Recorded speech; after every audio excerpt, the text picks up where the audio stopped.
Olá, eu sou a Maria Eduarda. Eu sou o William Augusto. Eu sou o Gen Takemoto.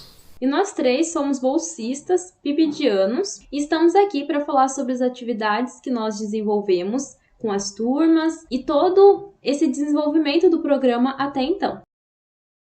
O PIBID é um programa de bolsa de iniciação à docência da Universidade Federal de Itajubá, conhecida também como Unifei. O programa em si, ele vai contemplar as necessidades formativas do professor de ciências em seus anos primeiros na faculdade. E nesse programa vai relacionar tanto a teoria e prática, e também como a gente atua no ensino básico e isso reflete no ensino superior que a gente está absorvendo os conteúdos, a técnica. Então é muito importante buscar uma qualidade no processo formativo e o PIBID é esse terceiro espaço. Ele vai procurar melhorar a nossa futura carreira e também trabalhar com a valorização da profissão enquanto licenciandos de ciências biológicas. Um resumo seria, então, uma relação de aprendizado da teoria e da prática da sala de aula, só que construída de uma forma muito igualitária, com diálogo entre os professores, supervisores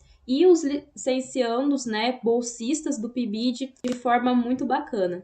Nosso trabalho acontece na Escola Estadual Professor Antônio Rodrigues de Oliveira, que está situada na cidade de Itajubá, aqui no sul de Minas, e fica bem próxima do campus da Unifei.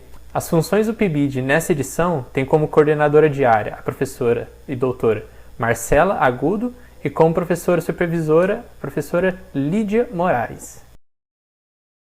Bom, quanto às expectativas durante o processo seletivo, os candidatos de modo geral esperavam ter uma oportunidade de vivenciar o papel docente na prática, assistindo às aulas e atuando junto aos professores e supervisores, aplicando atividades, preparando materiais e vivenciando a rotina escolar, para obter uma base que os ajudasse a se tornar profissionais docentes mais preparados em relação aos demais.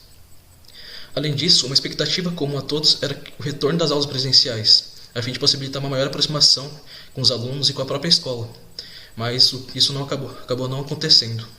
Bom, e logo a partir da liberação do edital do projeto, os candidatos já começaram a criar grandes expectativas, porque muitos deles já conheciam, ou pelo menos já tinham ouvido falar sobre o projeto, a partir de outros universitários da Unifei, ou alguns bolsistas até mesmo vivenciaram o projeto quando estudavam nas escolas públicas de Itajubá. E a partir disso, a gente tem depoimento de alguns desses bolsistas e de como foi esse processo para eles. De ficar bastante nervoso durante o processo seletivo, uma vez que eu queria muito ser aprovado, porque eu já tinha tido contato com diversos ex-pibidianos durante o meu primeiro ano na faculdade. Então, o programa ele sempre foi muito bem comentado, porque ele dava abertura para diversas oportunidades e práticas que a gente só teria contato nos últimos anos de formação com o estágio. Então, meu interesse ali foi quase espontâneo, porque eu já tinha interesse na profissão docente como um todo, então eu não podia perder tal oportunidade. Eu também tive essa mesma experiência do Gabriel. Logo no começo, quando eu vi o edital, eu já fiquei muito ansiosa para tentar entrar. Eu tinha tido já contato, com o PIBID na escola, com o PIBID de anos de química, e eu via que eles faziam trabalhos tão incríveis, e eu pensei, nossa, é isso que eu quero fazer. Quero ter o contato com a docência quanto antes. Então, eu lembro também de ter ficado tão empolgada que, então, eu, Gabriel e a Maria Eduarda, a gente se reuniu, fez uma reunião para discutir sobre os artigos que estavam no edital, para se preparar para a prova, de seleção. E aí a gente ficou conversando e conversava, tão empolgados. A gente ficou também conversando sobre nossas expectativas, sobre o ensino remoto, como seria essa versão do PIBID de um jeito tão inédito. Ficamos também pensando se voltaria para o presencial, nosso contato com os alunos. Ficamos muito empolgados, varou à meia-noite, assim, a nossa reunião, porque a gente estava realmente muito interessado em entrar nesse programa perfeito.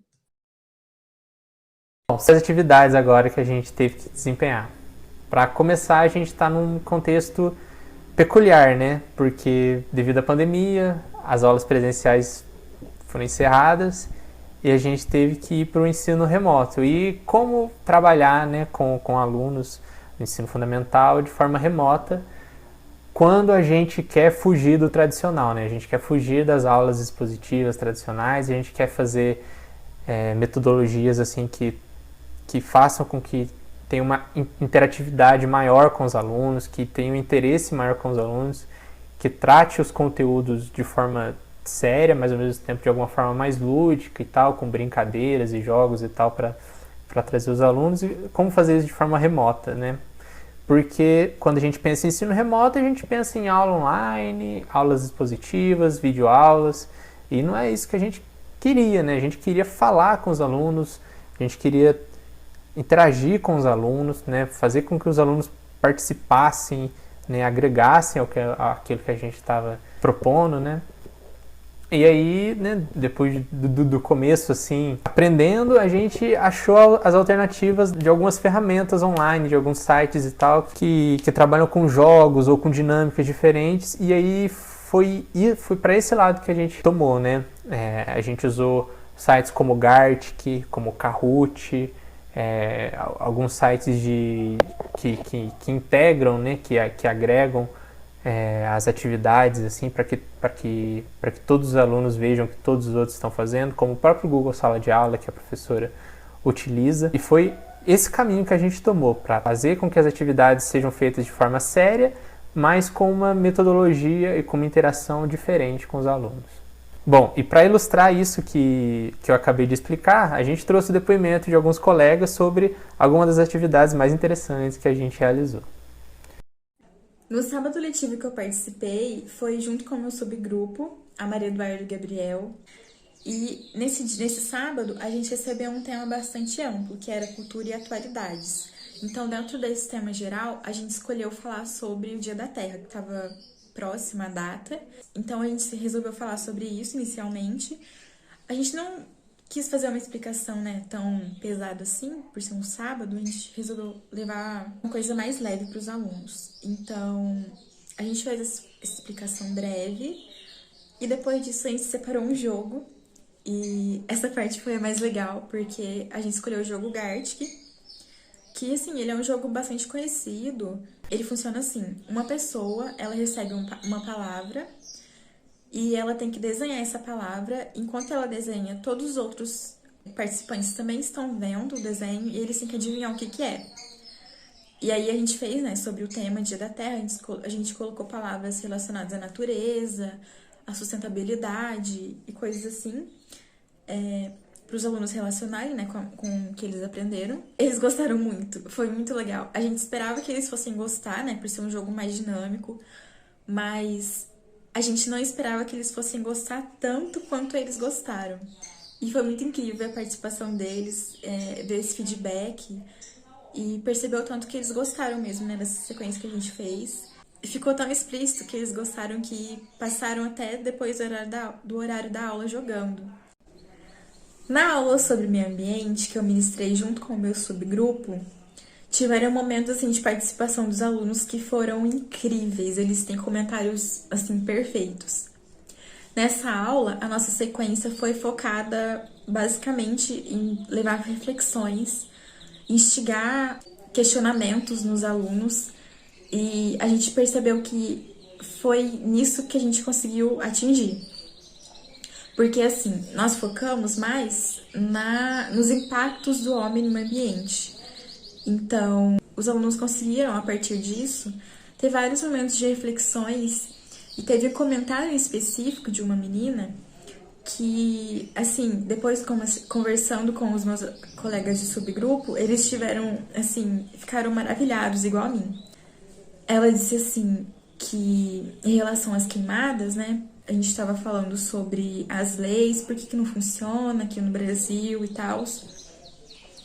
E aí ela disse que, antes de tudo, né, antes de a gente ficar reclamando, a gente precisa, primeiramente, escolher representantes políticos que garantem, né, que lutam pela causa da natureza. E foi muito legal, foi, nossa, incrível saber que essa geração, né, porque são os alunos do 8º ano, eles, desde dessa idade, já têm essa consciência do quanto a gente precisa defender a natureza, porque a natureza é a gente. De acordo com o que a professora Lídia passa durante a semana, eu e meu grupo nos reunimos para discutir sobre o tema e a gente monta também um PowerPoint compartilhado, onde a gente vai inserindo as informações que a gente vai passar para os alunos depois. A gente também, além dos slides, a gente usa bastante a plataforma do Kahoot, né, que é uma plataforma de quiz, e a gente percebeu que desde que a gente começou a usar essa plataforma, os alunos prestam mais atenção na aula, né, para poderem jogar depois. Eles também estão interagindo mais com a gente, estão conversando mais, expondo suas ideias. A gente achou interessante falar sobre a atividade que nós desenvolvemos na Semana do Meio Ambiente, que foi basicamente um quiz no Kahoot, que os alunos gostam bastante, e que a gente trouxe questões como biodiversidade, a preservação das espécies, mudanças climáticas, lixo, reciclagem e consumo. E aí no meio do quiz nós fomos fazendo algumas apresentações para explicar sobre um tema ou outro, e com isso a gente conseguiu falar também sobre temas mais gerais, que aparecem no nosso cotidiano, como a coleta seletiva de lixo, como o aquecimento global, que é sempre um assunto tão atual na nossa sociedade, como também a preservação dos ambientes naturais. E fazendo isso, trabalhando essa educação ambiental com os alunos, a gente buscou ao máximo evidenciar para eles que esses temas eles não são importantes só nas aulas de ciências e só na Semana do Meio Ambiente, mas eles são importantes também para a nossa vida, para o nosso dia a dia. E o PIBID dá muito espaço para isso. Assim como todos os demais subgrupos, no dia de acompanhamento das aulas, eu, Luiz Gustavo e o Gen ficamos responsáveis por apresentar determinados temas. E dentre vários que nós apresentamos durante esse tempo, nós achamos pertinente comentar sobre a nossa apresentação em relação ao tema da Semana do Meio Ambiente. Nela a gente abordou a biodiversidade brasileira e foi comentado sobre os desmatamentos e perdas naturais. Dentro de nossa apresentação, comentamos bastante sobre os impactos causados pelo desmatamento na fauna e na flora. E com isso a gente apresentou imagens dos biomas brasileiros com suas áreas afetadas, bem como suas espécies de fauna e flora que entraram em extinção por conta dos impactos causados pelo homem. E, por fim, foi mostrado as formas de preservar a biodiversidade, enfatizando os objetivos das unidades de conservação que são espalhadas pelo país, dando uma relevância à humanidade mais próxima de Itajubá, que é localizada no município de Cunha, no interior de São Paulo, para uma melhor compreensão dos alunos. Essa apresentação ela foi para o 9º ano, da turma 3 e 4, e com relação a isso, nós tivemos uma melhor apresentação com o 9º 4. Pois além de ter mais alunos, eles são uma turma de maior interatividade entre a gente. Me recordo que antes, no início, os alunos sempre ficavam mais tímidos com a nossa presença nas aulas do Meet. Mas com o tempo eles passaram a assimilar melhor a nossa presença e sempre perguntavam se a gente desenvolveu alguma atividade com eles, como os jogos, por exemplo, que eles gostam bastante. Eu acredito que essa abordagem mais lúdica, usando desses recursos, torna a aula mais atrativa e menos sobrecarregada. E que, de certa forma, isso nos aproxima, mesmo no ambiente virtual, em que a gente não vê nem o rostinho deles nas câmeras. Eu gosto muito também quando eles nos chamam de professor ou de professora, ou nos chamam pelo nome. Eu sinto que eles reconhecem a nossa presença e que eles confiam no que a gente está ensinando. Depois do desenvolvimento das atividades, nós também criamos uma rede social para interagir com os alunos e também ser um portfólio das nossas atividades de forma online. Por exemplo, como a gente preparava as atividades, por que não criar um perfil no Instagram para mostrar isso para os alunos revisarem ou para a comunidade itajubense também ter acesso ao que nós estamos fazendo enquanto licenciandos nesse programa. Então a gente chegou na decisão sobre postagens semanais da escola que participa do Polivalente, mas também em parceria com a escola que atua no ensino médio, para ficar um perfil bem completo. Enquanto PIBidiano, nós tivemos a oportunidade de participar dos módulos coletivos. A princípio, a gente nem desconfiava do que seria esse módulo coletivo. Só com a frequência nas reuniões que a gente foi saber que se tratava do momento, que os professores se encontravam com a direção, que tinha uma pauta de reunião e outros assuntos para serem conversados. E mais ainda que foi algo muito batalhado para conseguir nesse momento. Bom, além das dificuldades encontradas por todos nós bolsistas durante o período remoto, eu particularmente encontrei um desafio a mais, que foi a minha inserção nos subgrupos do Polivalente, pois eu entrei a partir de uma vaga destinada à reserva, meses depois do início das atividades do PIBID. E naquele momento, eu fiquei bastante inseguro sobre como eram realizadas as atividades e principalmente como iria ser minha interação com uma turma até então completamente nova e desconhecida por mim. Mas com as orientações da professora Marcela e Lídia, eu consegui me encaixar e entrar no ritmo dos cronogramas abordados semanalmente. E, no mais, eu sou muito grato a todos por terem me dado todo o espaço e suporte, porque a partir disso eu me senti acolhido e hoje eu já não encontro maiores dificuldades. Em relação à dificuldade de acesso dos alunos, a escola conta com alunos do meio rural, então eles não conseguem acessar o Conexão Escola para entrega de atividades e também não conseguem acompanhar as aulas online. No 9º ano, por exemplo, apenas 2 alunos estão conseguindo entregar as atividades e acompanhar as aulas por meio do Conexão Escola. E como a presença é contabilizada a partir da entrega dessas atividades, a professora Lídia relata que um grande número de alunos da escola pegam o PET impresso, que é distribuído na semana do começo do bimestre, e depois eles devolvem as atividades para serem corrigidas pelos professores. E também a dificuldade de acesso à internet, a má qualidade da internet e a falta de computadores dos alunos faz com que dificulte o trabalho do professor e o nosso trabalho também, porque muitas vezes a gente quer usar plataformas diferentes, a gente precisa baixar arquivos e os alunos não conseguem pela má qualidade da internet, por falta de acesso de computadores, por só terem acesso a celular, e muitas vezes alguns também nem têm acesso a celulares. Então isso dificulta bastante o trabalho dos professores e o nosso trabalho também.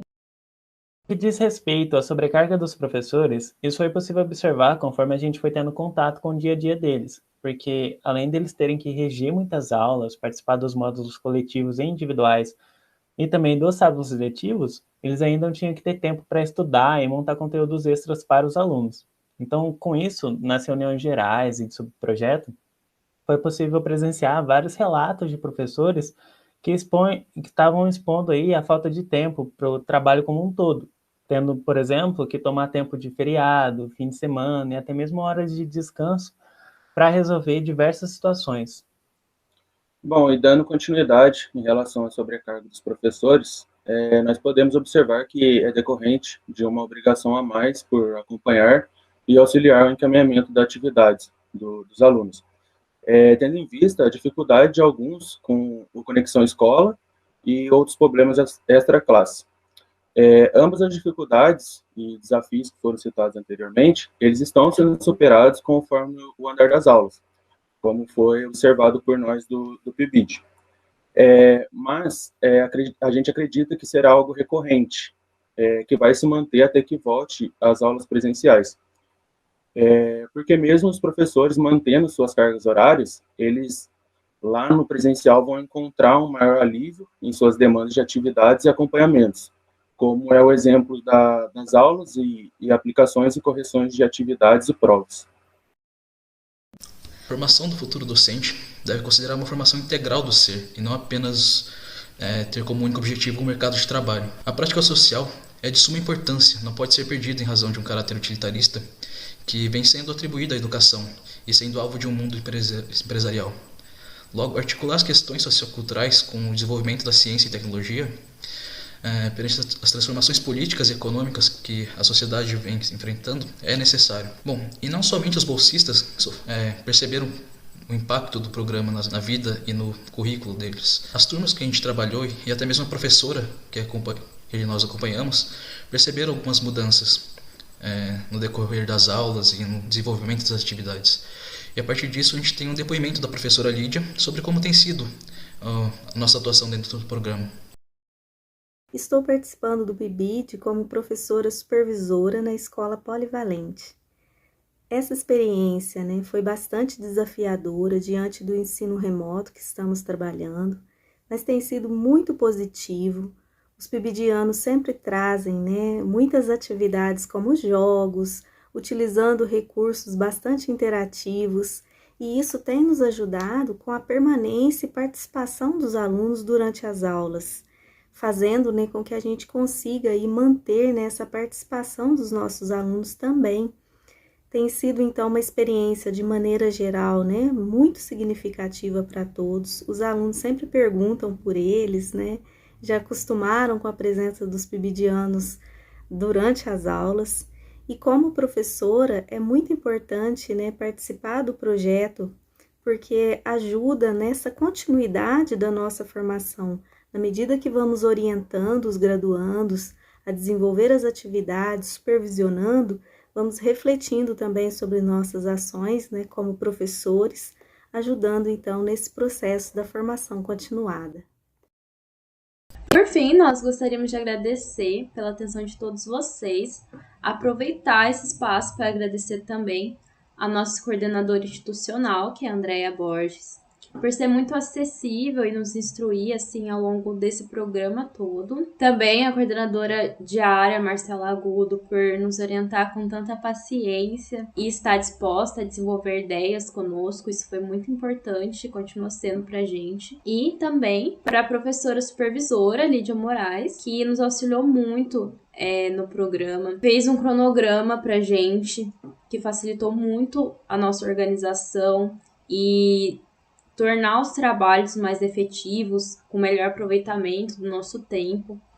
E também nos deu a abertura para desenvolver essas atividades em suas próprias aulas, no ambiente virtual, nos encontros online. E sempre nos deixou muito confortáveis para a realização dessas apresentações e comunicação com os alunos nesses momentos online. Para o próximo semestre, então, desejo que o desenvolvimento do programa continue acontecendo de uma forma bem proveitosa, como foi, e com o apoio desses profissionais que proporcionou uma experiência muito boa e totalmente, assim, agregando no nosso futuro enquanto professores nos próximos anos.